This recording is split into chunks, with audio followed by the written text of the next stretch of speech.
Hi guys, welcome back to my channel. We are actually doing something very different today. I was talking to my followers over on TikTok about how I think physical media is really important in today's age. I know we are so used to having everything digitally, whether it is our mail, whether it is our news articles, whether it's our television, all of our entertainment, everything is pretty much digital. While that does come in handy for accessibility, it doesn't always come in handy when it comes to the truth, especially with AI that's popping up lately.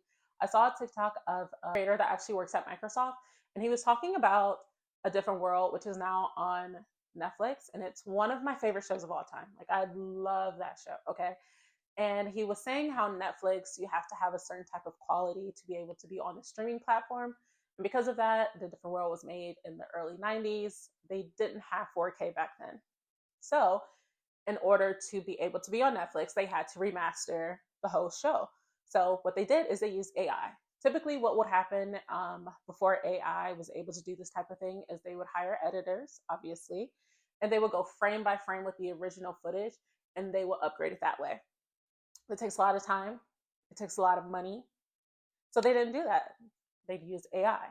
And he was pointing out how AI is not able to read some of the lettering. So then they just come up with hieroglyphs and just random symbols for the wording. But one thing that really stuck out to me is he showed a specific clip. If I can find the TikTok out, insert it into this video. In the clip, there was a woman she was talking to. There was a woman she was talking to Ron, and he zooms in on her face, and her face is completely distorted by AI. And that, if I was an actor or an actress, that would be disheartening to me. I know that was a big issue for the strike, is they wanted to know how AI was going to be implemented for different projects. And just seeing her face distorted like that because of AI was just horrible. And it also makes me think of like the Super Bowl last year. When we watched the Super Bowl live, then you saw Alicia Keys' crack on the first note. If you pull up that same clip from YouTube, the crack is gone. So it's a way to rewrite history. It's a way to distort the truth.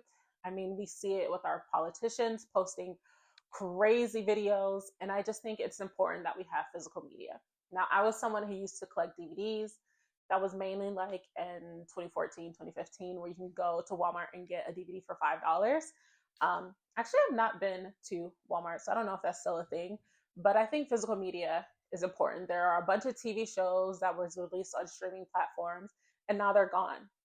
And until the companies and the big businesses decide to bring it back, that footage is gone, that art is gone, and I just think that we need to get back to physical media. That is a long-winded story to explain a new series that I'm starting. I got my first magazine subscription. Again, of course, it was Vogue. I love Vogue. I love Teen Vogue. I just knew that I was going to be working at Vogue like Carrie Bradshaw and Lauren Conrad from The Hills. If you are a millennial baby, then you already know that The Hills was life. Okay, everybody thought they were getting an internship at Teen Vogue. And if I ever had the chance to go to Paris, I was not going to be the girl to turn it down. Well, here we are. Me sitting in my office talking about Vogue is the closest I'm getting to working with them at this point in time. That could change in the future. But I decided that every month when I get my new magazine, or I believe they still do monthly, I'm not sure because I have a couple other copies here. So my first one that I got was the December issue because this one was curated by Marc Jacobs. And I don't think they've had a editor besides Anna Wintour. Since she's taken over. So I thought it was so cool that they've got Marc Jacobs to do this, but just in general, we know Vogue to be all about glamour. When I was a kid, I remember Vogue being about innovation and creativity and trying new things, and I felt like this magazine issue was them getting back to that. So that's what propelled me into my subscription. So this was the first one that I got. This was for December 2024. And then the next issue I got was Angel Reese edition. This was their winter 2025. So that was kind of like January, February. Done a video like this for these two. If you would like to see that, once we finish this video, if you like it, let me know because I want to make this a series. And then I can also go back and do the same with these two magazines. Since we're in March and we're heading into spring, I decided I would start with the March issue. So I'm going to go through and I'm going to share some of my favorite campaigns. I'm going to talk about some of my favorite fashion pieces, just overall what I think about it. Now, again, I am not an expert, okay? I did not go to FITM. I did not go to school for fashion or merchandising or anything. I'm just speaking on what I like and what I love. So please take everything that I say with a grain of salt. I am not an expert in this field. I'm just someone who spent a good time working in retail, working with merchandising, and someone who is at this point a finance bro because I work in finance, okay? And my degree is in finance. Being able to say that I have a degree in finance now. But anyways, so yeah, so this is just my opinion. If you don't like it, well, that's too damn bad. But if you do, make sure you subscribe. Go ahead and get into it. This was a really long intro, but I just wanted to explain my thought process behind the whole point of this video. So we're gonna go ahead and get started. This is the March issue.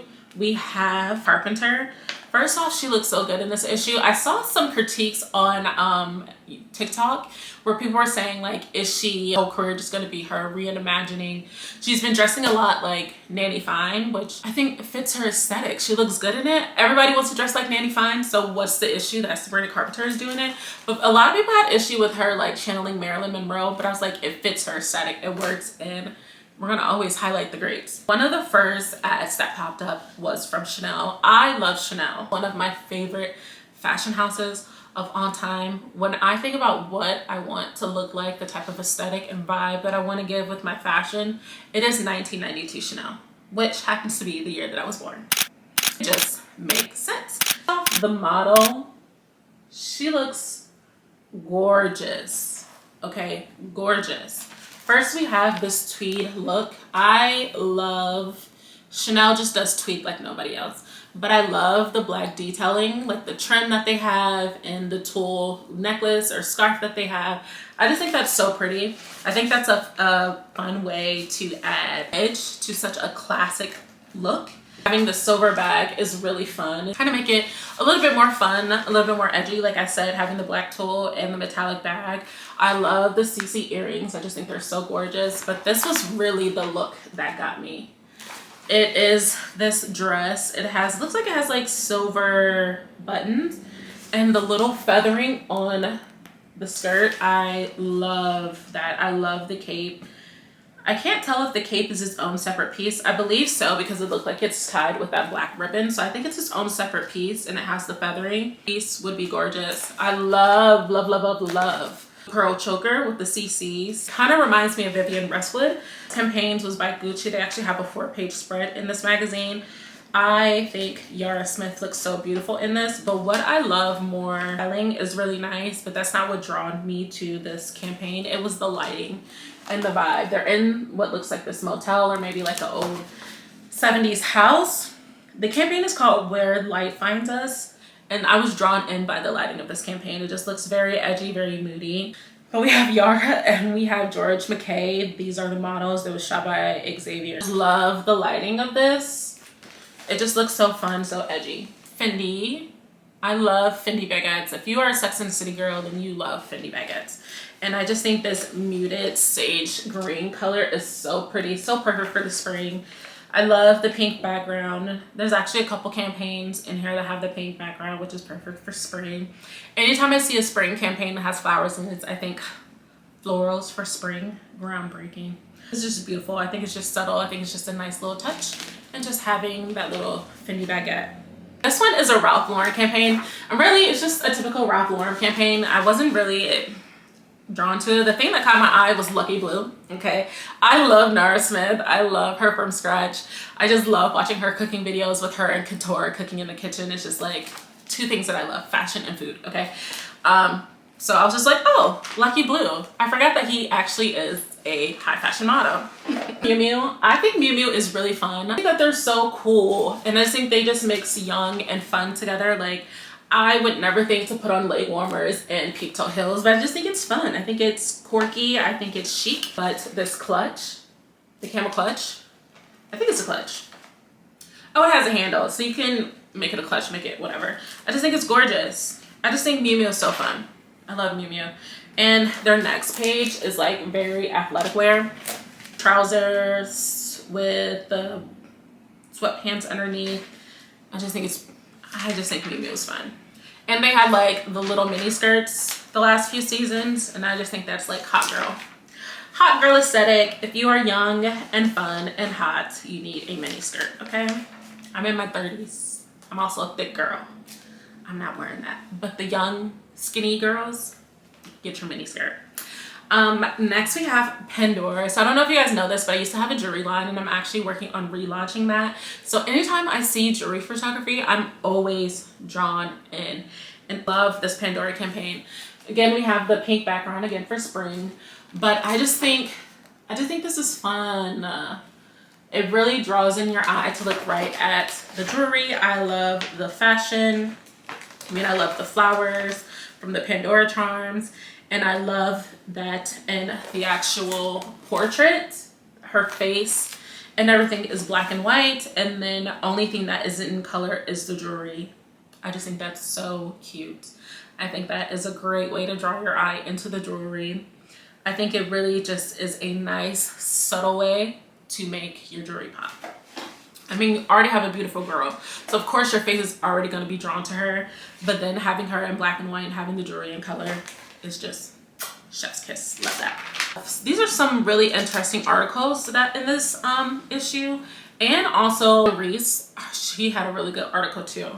So you're gonna get a lot of joy with these Vogue magazines, okay? Next we have Free People Movement. I just love any type of athletic shoots. Like, I just think when the lighting is done right and you get the movement, I love the lighting of this because you can see like her muscles flex, and I just think that's so gorgeous. This is just a cute little set. Groundbreaking, but it's beautiful and I like it, and I love imagery like that. She is a professional tennis player too, so you go girl. The thing that really made me want to do this is because when I was flipping through this, first off, Guess used to be that girl. Early 2000s, if you were it girl, you were wearing Guess, you were wearing BCBG, like you were the it girl, okay? Guess is still doing it amazingly, okay? First off, look at this outfit. Look at this. I just think that's so chic with the corset and the pleated skirt. I think it's beautiful.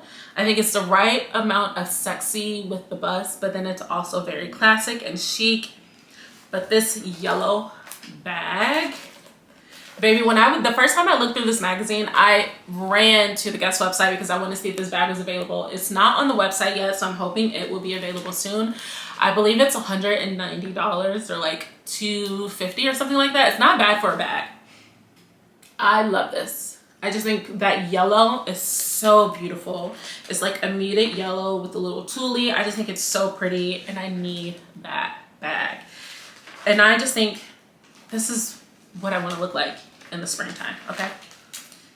Literally, the corset, skirts, the bag, like I need that full. Miss Sabrina Carpenter herself, hello, gorgeous.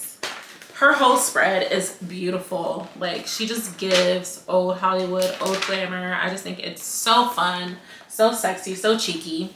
And the last one that I picked was this whole campaign, like this whole article. It is State of Wonder, the Surreal Beauty of Jekyll Island in Georgia.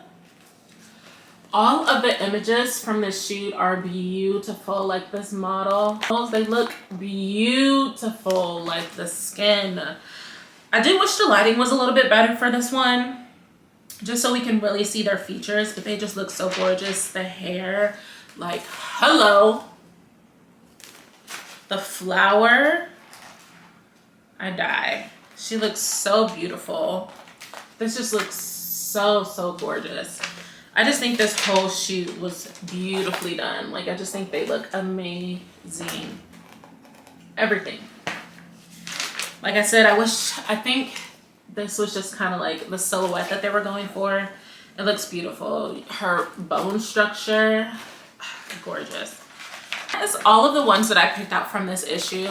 I am obsessed with fashion. I've always loved fashion. I never really used to talk about it a lot.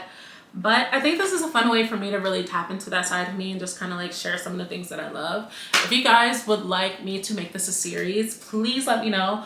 Also comment below if you want to see anything from the last two issues, I can do a video on those two together. Again, guys, we need to get back to physical media, whether it is magazines, whether it's books, whether it's DVDs and all of this stuff, because the world is changing around us. AI is going to change everything.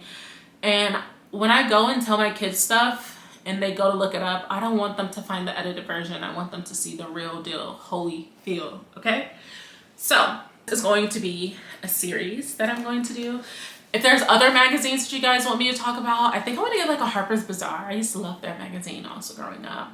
Or if you want me to talk about the actual articles in the magazine, whatever you want to see, please let me know and I will do that.